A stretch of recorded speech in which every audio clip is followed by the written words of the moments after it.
At exactly 2:47 p.m. on a cold February afternoon, FBI Director Kash Patel thought he was about to deliver another routine budget briefing to Congress. What he didn't know was that Representative Jasmine Crockett had spent the last 72 hours with a team of forensic accountants, digging through every classified expenditure report the FBI had filed in the past 6 months. In just 38 seconds, Crockett would expose the biggest financial scandal in FBI history, and Patel's carefully constructed image as a reformer would crumble live on national television.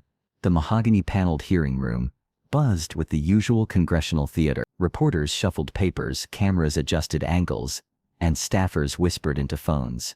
Patel sat at the witness table like a man who owned the room, his FBI badge gleaming on his lapel, a stack of prepared talking points at his fingertips. He'd done this dance dozens of times before: deflect criticism with statistics, overwhelm questioners with bureaucratic jargon, and walk away looking competent. Today would be different. Patel had arrived that morning, confident in his narrative. Under his leadership, he claimed, the FBI had become more efficient, more focused, more results-driven than ever before. His prepared remarks painted a picture of an agency transformed, resources redirected from wasteful programs to frontline operations, administrative bloat eliminated, taxpayer dollars stretched further than ever. It was a compelling story, one that had played well in previous hearings. But stories, as Crockett would prove, are only as strong as the facts supporting them. The director had just finished his opening statement when Crockett's turn arrived. She didn't start with pleasantries or political theater. She started with a single question that cut through the pretense like a scalpel. Director Patel, you've testified repeatedly that your reforms have eliminated waste and improved efficiency. Can you explain why the FBI paid $4.8 million for operational consulting services to a company that didn't exist 6 months ago? The words hit the chamber like lightning. Patel's confident expression flickered for just a moment, a micro-expression that the C-SPAN cameras caught and that would be replayed millions of times in the hours to come. His hands, which had been casually resting on the table, suddenly gripped the edge. Congresswoman, I'd need to review the specific, he began, but Crockett was already pulling out a thick folder. Oh, I have the specifics right here, she said with the calm precision of a prosecutor who knows she holds the winning hand. Contract number FB 2024-7743, signed by you personally on December 15th. Payment authorized by you on January 8th. $4.8 million to Sentinel Strategic Solutions LLC. The room had gone completely silent. Even the usual whispered conversations among staffers had stopped. Patel shifted in his chair, his jaw visibly clenching. Congresswoman, operational security requires that certain contracts be classified. Crockett interrupted. This one wasn't. In fact, it was filed under standard administrative procurement. But here's what makes it interesting. She held up a document. Sentinel Strategic Solutions was incorporated on November 3rd, just 6 weeks before you awarded them nearly $5 million. Their business address? A UPS store in Virginia. Gasps rippled through the gallery. The camera zoomed in on Patel's face, which had gone pale. His prepared talking points suddenly seemed worthless. This wasn't about policy disagreements or political philosophy. This was about money, accountability, and potential for the company's sole employee. Crockett continued, her voice rising with controlled anger, is Marcus Hendricks, former roommate of your chief of staff. Mr. Hendricks has no background in law enforcement, no security clearance, and no apparent qualifications for the strategic consulting he was supposedly providing to the FBI. The Republican chairman tried to intervene, calling for order and suggesting they move to classified session, but Crockett wasn't finished. She had timed this perfectly, knowing that once the information was in the public record, it couldn't be buried in closed-door meetings. Director Patel, while you were paying Mr. Hendricks's one-man consulting firm nearly $5 million, how many field agents did the FBI lay off due to budget constraints? Patel tried to recover, straightening his tie and reaching for his water glass with a hand that wasn't quite steady. Congresswoman, the FBI has not laid off agents. We've restructured certain positions. 43 agents, Crockett shot back. 43 experienced field agents were forced into early retirement or transferred to desk jobs because, and I quote from your memo, Current budget realities require difficult choices about personnel allocation. The mathematical brutality was obvious to everyone in the room. While experienced agents were being pushed out for budget reasons, millions were flowing to a consulting company that existed only on paper. The optics were devastating. But Crockett wasn't done with the numbers. She had spent months building this case, and she was going to present every piece of it. Director, can you explain why Sentinel Strategic Solutions was paid $47,000 for a threat assessment that was never delivered, or why they received $1.2 million for training development, when the FBI already has a fully staffed training division at Quantico? Each question landed like a physical blow. Patel's responses became increasingly desperate, filled with bureaucratic doublespeak about operational necessities and classified protocols, but everyone in the room could see he was drowning. The carefully constructed image of the reform-minded director was dissolving in real time. Social media exploded instantly. Patel's began trending within minutes. The hashtag 1.8 million followed shortly after. On Twitter, former FBI agents and federal prosecutors began weighing in, many expressing outrage at what appeared to be brazen misuse of taxpayer funds. The FBI Agents Association released a statement within hours, calling for an immediate investigation. Director, Crockett pressed on. You've spoken repeatedly about the need to prioritize frontline operations over administrative overhead. Can you explain how paying $4.8 million to a fake consulting company advances that mission? Patel's response was perhaps the most damaging moment of his tenure. Instead of taking responsibility or promising an investigation, he attacked Crockett's patriotism. Congresswoman, the FBI's operations are complex, and I question whether someone with your background can understand the nuances of national security resource allocation. The words hung in the air like poison. He had just suggested that a sitting member of Congress, a former prosecutor, lacked the intelligence to understand basic financial accountability. The reaction was immediate and brutal. Gasps echoed through the chamber. Republican members shifted uncomfortably. Democratic members looked stunned by the naked condescension. But Crockett's response was surgical. My background, Director, my background includes a law degree, 8 years as a prosecutor, and election by the people of Texas to oversee agencies like yours. Your background includes 0 days as an FBI agent, and, apparently, 0 understanding of fiscal responsibility. The confrontation had moved beyond politics into something more primal, a battle between accountability and arrogance, between transparency and corruption.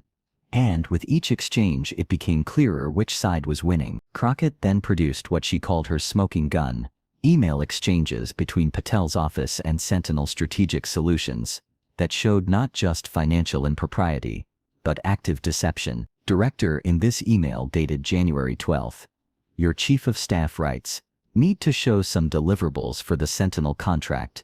Can you draft something that looks official? How do you explain that? Patel was now visibly sweating under the television lights. His earlier confidence had completely evaporated. I don't have access to internal staff communications. You signed the check, Crockett interrupted. Your signature is on every payment authorization. Are you telling this committee that you approved $4.8 million in payments without reviewing what you were paying for? The trap was perfectly constructed. Either Patel was incompetent, signing off on millions without oversight, or he was complicit in what increasingly looked like fraud. Neither answer would save his reputation.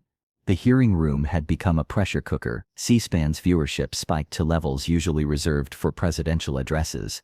Patel hearing became the top trending topic globally. Major news networks began cutting away from regular programming to broadcast the confrontation live. But Crockett saved her most devastating revelation for last. Director Patel, are you aware that Marcus Hendricks, the sole employee of Sentinel Strategic Solutions, spent the money your agency paid him on a luxury yacht, 2 Maserati vehicles and a vacation home in the Bahamas? The question landed like a nuclear bomb. Reporters began frantically typing. Republican members stared at their desks. Democratic members leaned forward in their chairs. This wasn't just about mismanaged resources anymore. This was about taxpayer money funding someone's luxury lifestyle, while FBI agents were being laid off. Patel's response was perhaps the most damaging thing he could have said. "I'm not responsible for how contractors spend their fees after payment." The admission was stunning.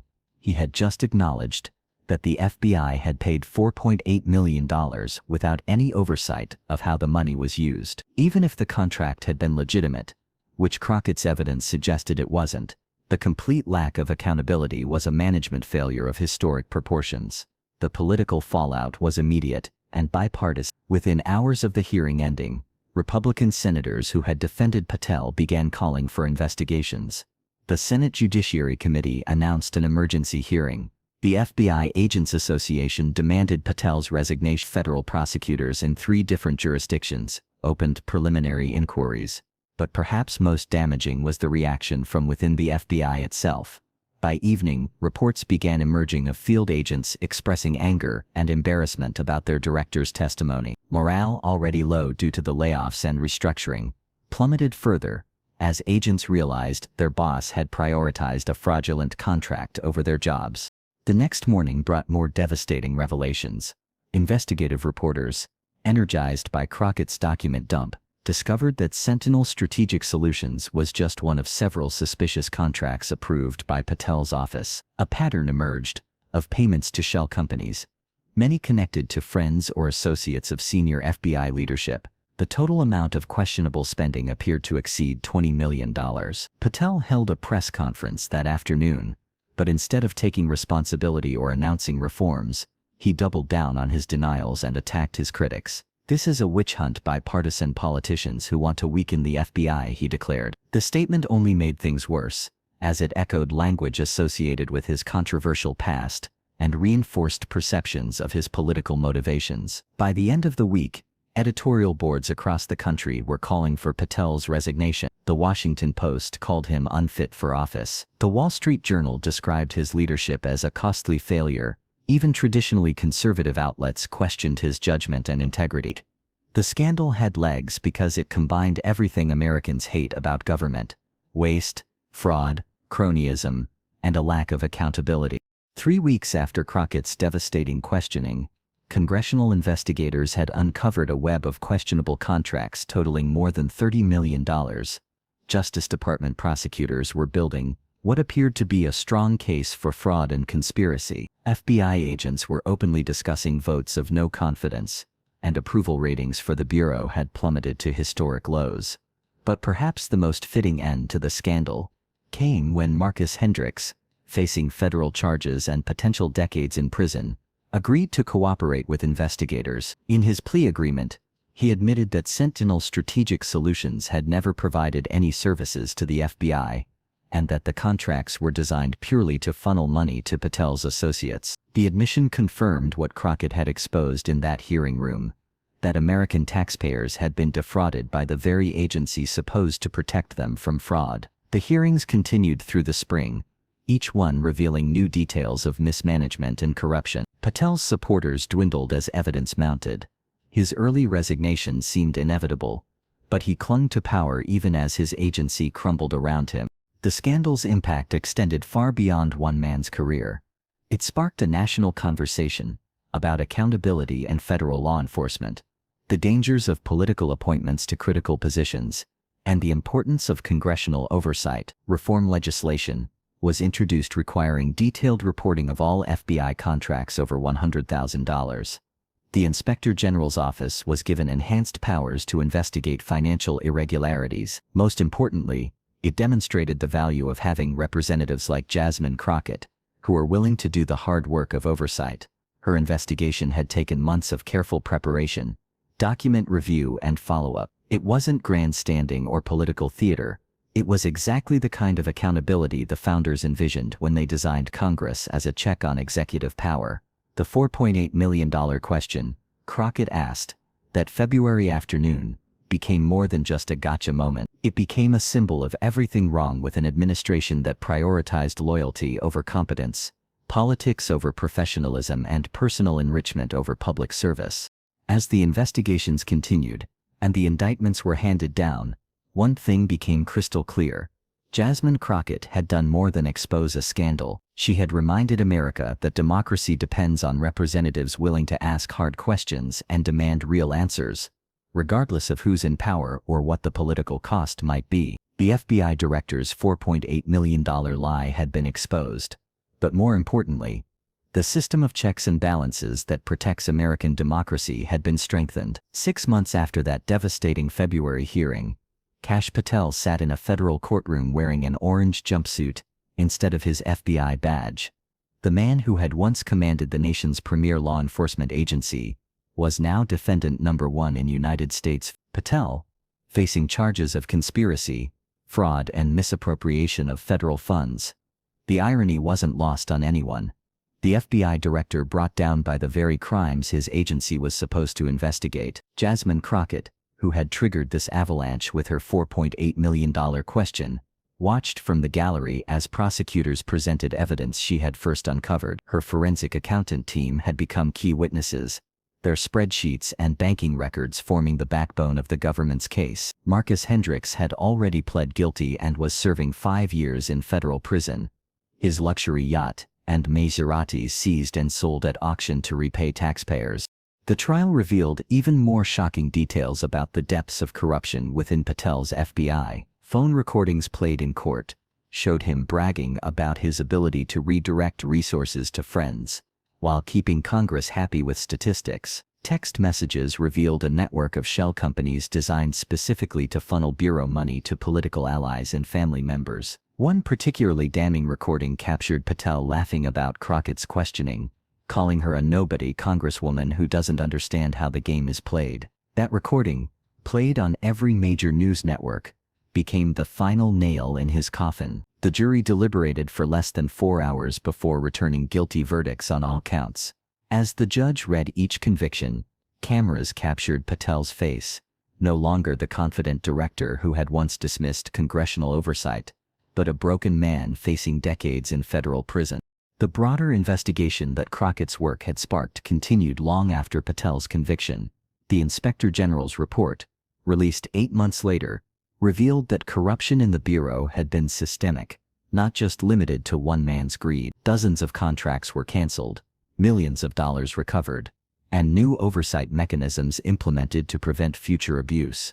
But perhaps most importantly, Crockett's persistence had restored public faith in congressional oversight. Her methodical approach, spending months gathering evidence before making accusations, became a model for other representatives investigating federal agencies. The freshman congresswoman from Texas had proven that with preparation, persistence, and principles, even the most powerful agencies could be held accountable.